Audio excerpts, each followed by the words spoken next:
Shalom, puji Tuhan, berakar dalam firman hari ini. Kita sudah sampai di hari yang ke-47 dan kita akan membaca bersama-sama Bilangan pasal 25 sampai 27. Mari kita berdoa. Terima kasih Tuhan, kami mengucap syukur buat hari ini. Terima kasih buat anugerah-Mu bagi kami. Dan berkatilah pembacaan firman Tuhan pada hari ini. Terima kasih dalam nama Tuhan Yesus. Amin. Mari kita langsung membaca pasal 25. Sementara Israel tinggal di Sitim, mulailah bangsa itu berzina dengan perempuan-perempuan Moab. Perempuan-perempuan ini mengajak bangsa itu ke korban sembelihan bagi Allah mereka.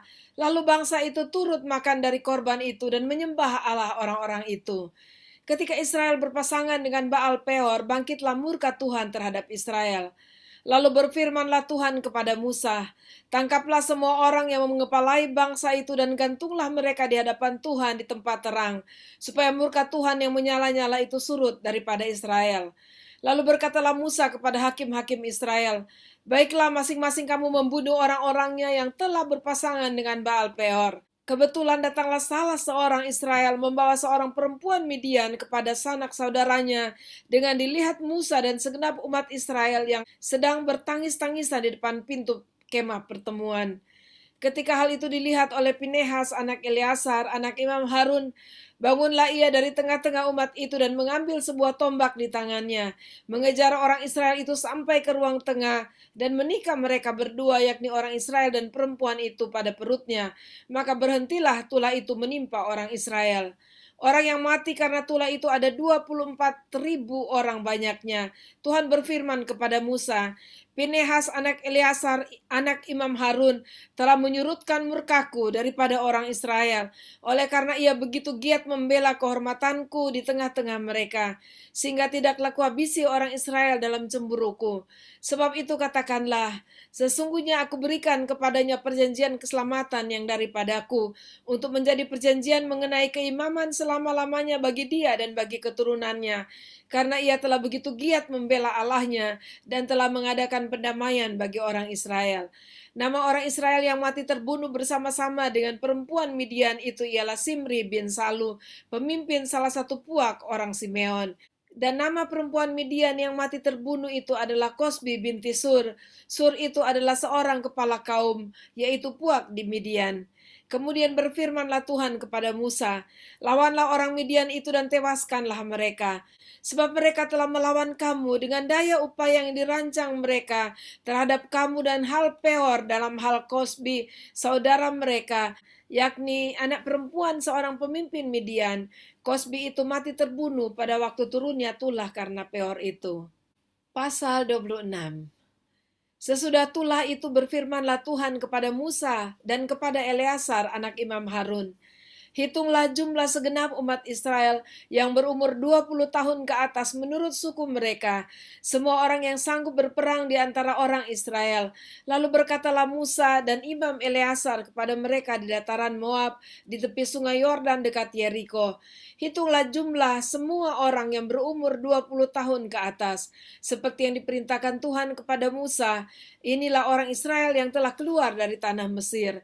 Ruben ialah anak sulung Israel. Bani Ruben ialah dari Henok, kaum orang Henok, dari Palu, kaum orang Palu, dari Hesron, kaum orang Hesron, dan dari Karmi, kaum orang Karmi. Itulah kaum-kaum orang Ruben, dan orang-orang yang dicatat dari mereka berjumlah 43.730 orang.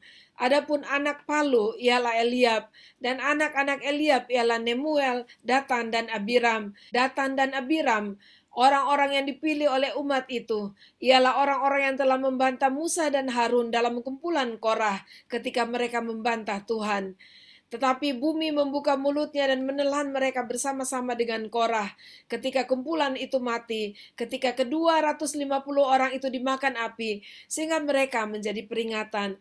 Tetapi anak-anak Korah tidaklah mati. Bani Simeon menurut kaum mereka ialah dari Nemuel, kaum orang Nemuel. Dari Yamin, kaum orang Yamin. Dari Yakin, kaum orang Yakin. Dari Serah, kaum orang Serah. Dan dari Saul, kaum orang Saul. Itulah kaum-kaum orang Simeon, 22.200 orang banyaknya. Bani Gad menurut kaum mereka ialah dari Sefon kaum orang Sefon, dari Hagi kaum orang Hagi, dari Syuni kaum orang Syuni, dari Osni kaum orang Osni, dari Eri kaum orang Eri, dari Arod kaum orang Arod, dan dari Areli kaum orang Areli. Itulah kaum-kaum Bani Gad, dan orang-orang yang dicatat dari mereka berjumlah 40.500 orang. Anak-anak Yehuda ialah Er dan Onan, tetapi Er dan Onan itu mati di tanah Kanaan. Bani Yehuda menurut kaum mereka ialah dari Shelah kaum orang Shelah, dari Peres kaum orang Peres, dan dari Serah kaum orang Serah. Bani Peres ialah dari Hesron kaum orang Hesron, dan dari Hamul kaum orang Hamul. Itulah kaum-kaum Yehuda, dan orang-orang yang dicatat dari mereka berjumlah 76.500 orang. Bani Isakar menurut kaum mereka ialah dari Tola kaum orang Tola, dari Pua kaum orang Pua, dari Yasub kaum orang Yasub, dan dari Simron kaum orang Simron. Itulah kaum-kaum Isakar, dan orang-orang yang dicatat dari mereka berjumlah 64.300 orang. Bani Sebulon menurut kaum mereka ialah dari Seret kaum orang Seret, dari Elon kaum orang Elon, dan dari Yahlil kaum orang Yahlil. Itulah kaum-kaum orang Sebulon, dan orang-orang yang dicatat dari mereka berjumlah 60.500 orang. Keturunan Yusuf menurut kaum mereka ialah orang Manasye dan orang Efraim. Bani Manasye ialah dari Makir, kaum dari Makir, dan Makir beranakan Gilead, dari Gilead kaum orang Gilead. Inilah Bani Gilead, dari Yeser kaum orang Yeser, dari Helek kaum orang Helek, dari Asriel kaum orang Asriel, dari Sekem kaum orang Sekem, dari Semida kaum orang Semida, dan dari Hefer kaum orang Hefer. Adapun Selafehat bin Hefer tidak mempunyai anak laki-laki, tetapi anak-anak perempuan saja, dan nama anak-anak perempuan Selafehat ialah Mahla, Noah, Hokla, Milka, dan Tirsa. Itulah kaum-kaum Manasye, dan orang-orang yang dicatat dari mereka berjumlah 52.700 orang. Inilah Bani Efraim menurut kaum mereka, dari Sutelah kaum orang Sutelah, dari Beker kaum orang Beker, dan dari Tahan kaum orang Tahan. Dan inilah Bani Sutelah, dari Eran kaum orang Eran. Itulah kaum-kaum Bani Efraim, dan orang-orang yang dicatat dari mereka berjumlah 32.500 orang banyaknya. Itulah Bani Yusuf menurut kaum mereka.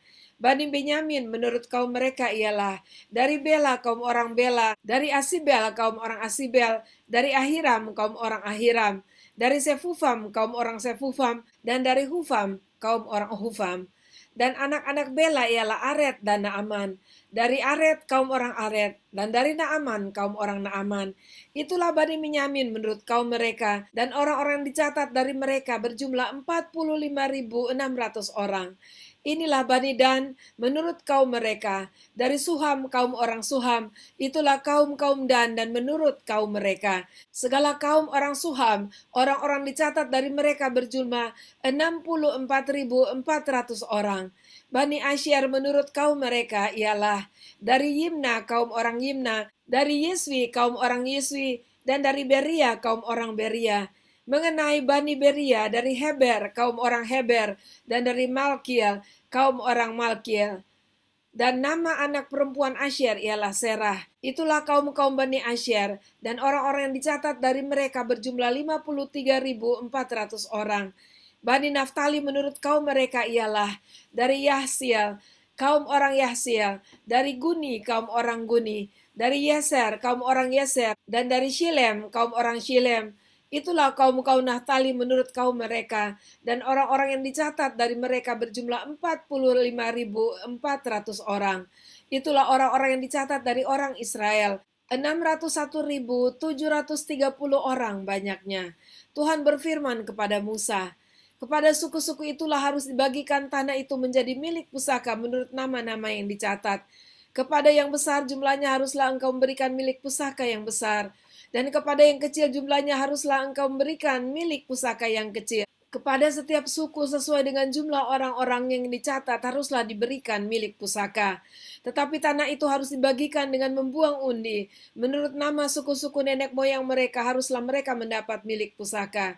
Seperti yang ditunjukkan undian haruslah dibagikan milik pusaka setiap suku di antara yang besar dan yang kecil jumlahnya. Inilah orang-orang yang dicatat dari orang Lewi, menurut kaum mereka, dari Gerson kaum orang Gerson, dari Kehat kaum orang Kehat, dan dari Merari kaum orang Merari. Inilah kaum-kaum Lewi, kaum orang Libni, kaum orang Hebron, kaum orang Mahli, kaum orang Musi, dan kaum orang Korah. Adapun Kehat beranakan Amram. Dan dari istri Amram ialah Yokebed, anak perempuan Lewi yang dilahirkan bagi Lewi di Mesir. Dan bagi Amram perempuan itu melahirkan Harun dan Musa dan Miriam, saudara mereka yang perempuan. Pada Harun lahir Nadab dan Abihu, Eleazar dan Itamar. Tetapi Nadab dan Abihu mati ketika mereka mempersembahkan persembahan api yang asing ke hadapan Tuhan. Dan orang-orang yang dicatat dari mereka berjumlah 23.000 orang, semuanya laki-laki yang berumur 1 bulan ke atas, sebab mereka tidak dicatat bersama-sama dengan orang Israel, karena mereka tidak diberikan milik pusaka di tengah-tengah orang Israel. Itulah orang-orang yang dicatat oleh Musa dan Imam Eleazar, ketika keduanya mencatat orang-orang Israel di dataran Moab di tepi sungai Yordan dekat Yeriko.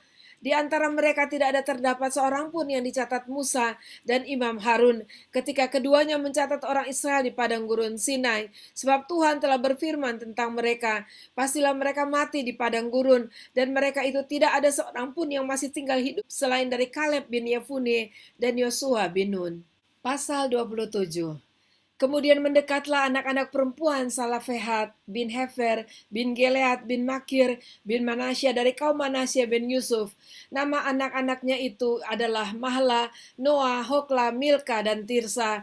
Dan berdiri di depan Musa dan Imam Eleazar, dan di depan para pemimpin dan segenap umat itu dekat pintu kemah pertemuan serta berkata, Ayah kami telah mati di padang gurun, walaupun ia tidak termasuk ke dalam kumpulan yang bersepakat melawan Tuhan, ke dalam kumpulan Korah. Tetapi ia telah mati karena dosanya sendiri, dan ia tidak mempunyai anak laki-laki. Mengapa nama ayah kami harus hapus dari tengah-tengah kaumnya, oleh karena ia tidak mempunyai anak laki-laki? Berilah kami tanah milik di antara saudara-saudara ayah kami. Lalu Musa menyampaikan perkara mereka itu ke hadapan Tuhan. Maka berfirmanlah Tuhan kepada Musa, perkataan anak-anak perempuan Yelafehat itu benar. Memang engkau harus memberikan tanah milik pusaka kepadanya di tengah-tengah saudara-saudara ayahnya. Engkau harus memindahkan kepadanya hak atas milik pusaka ayahnya. Dan kepada orang Israel engkau harus berkata, apabila seseorang mati dengan tidak mempunyai anak laki-laki, maka haruslah kamu memindahkan hak atas milik pusakanya kepada anaknya yang perempuan. Apabila ia tidak mempunyai anak perempuan, maka haruslah kamu memberikan milik pusakanya itu kepada saudara-saudaranya yang laki-laki. Dan apabila ia tidak mempunyai saudara-saudara lelaki, maka haruslah kamu memberikan milik pusakanya itu kepada saudara-saudara lelaki ayahnya. Dan apabila ayahnya tidak mempunyai saudara-saudara lelaki, maka haruslah kamu memberikan milik pusakanya itu kepada kerabatnya yang terdekat dari antara kaumnya, supaya dimilikinya. Itulah yang harus menjadi ketetapan hukum bagi orang Israel, seperti yang diperintahkan Tuhan kepada Musa. Tuhan berfirman kepada Musa, naiklah ke gunung Abarim ini dan pandanglah negeri yang akan kuberikan kepada orang Israel.